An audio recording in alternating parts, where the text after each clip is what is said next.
Masaya po. Thank you, Mala. Thank you so much. Palakpakan natin si Ate Dolores. Meron na siyang bigasang showcase. Ayan, dito tayo. Kay Kuya. Ronnie Bayo. Kay Kuya Ronnie, ano pong kinuha nyo? TV po, tsaka madam. Meron siyang TV, meron siyang aircon, mag-aircon si Kuya Ronnie, at ano yung isa?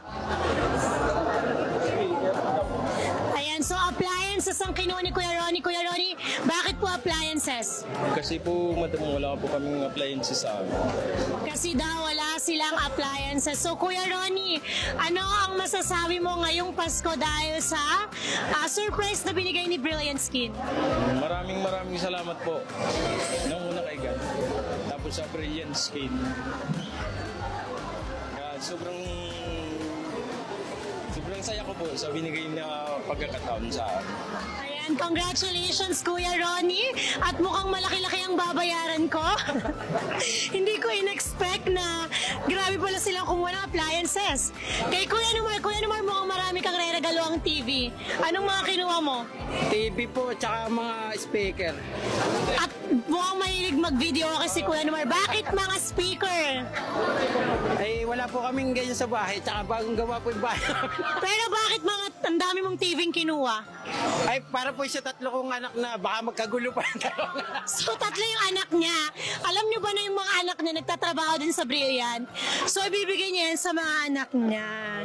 So, Kuya Numar, anong message mo kay Brilliant Skin at kamusta ang Pasko mo ngayon? Napakasaya po ng Pasko ko. Ang saya daw ng Pasko. Palakpakan natin si Kuya Numar at saka si Kuya Ronnie. Ayan, next tayo. Ba't kayo umiiyak? Dapat masaya kayong lahat. Anong pangalan ulit ni ate? Marcel po. Si Ate Maricel, yan. Pagbigyan niyo na ako kasi yung mga pangalan nila, sa dami nila, hindi ko na yan tanda lahat.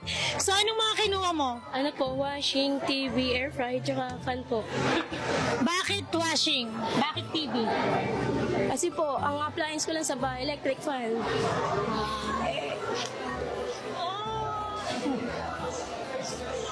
Appliance lang daw niya sa bahay ay electric fan. So, kamusta na po ang Pasko? And ano pong message nyo kay Brilliant? Thank you po kasi binigyan niyo kami ng chance. Naiyak na si ate. So, masaya daw siya kasi meron na siyang washing and TV ngayong Pasko. Congrats, ate! Ayan. So, next tayo. Ito mukhang ano to proud yung asawa niya. Yung asawa yung i-interviewin ko. Ano pong masasabi niyo sa mga kinuha ng asawa niyo? May masaya po. Iba't iba pong gamit. Maganda po. Magaling ba? Mahusay po. Mahusay! So, ayan, kinakwento ko si Ate Maricel. Sino unang pumasok sa inyong dalawa? Siya.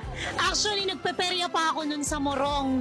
Tapos, inaabangan niya ako. Tapos sabi niya, gusto daw niyang pumasok sa Brilliant. At ngayon, kasama na din yung kanyang asawa na nagtatrabaho sa Brilliant na talaga namang mababait. So, kapag mababait, may blessings. Tama ba, Ate Maricel? Opo, madam. Thank you po. So, proud daw yung asawa mo. Ano yung pinagkukuha mo? Madam, basta ko po binuhat. Di ko alam kung anong mga iyan. Buhat lang ng buhat. Tama! Buhat lang ng buhat. Hindi niya alam kung ano yung kinuha niya. Kamusta po yung Pasko at anong message kay Brilliant? Masayang-masaya na po kasi yung mga gamit na gusto rin namin, nakukuha na rin. Katulad po ngayon. Maraming salamat po, madam. Thank you, Brilliant Skin! Yay! Okay, so mag-start tayo kay Kuya Dinky. Ang dami. Masaya siya.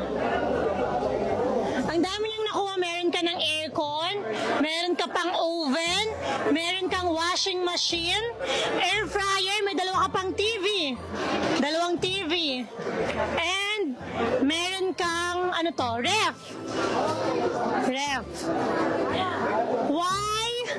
Why?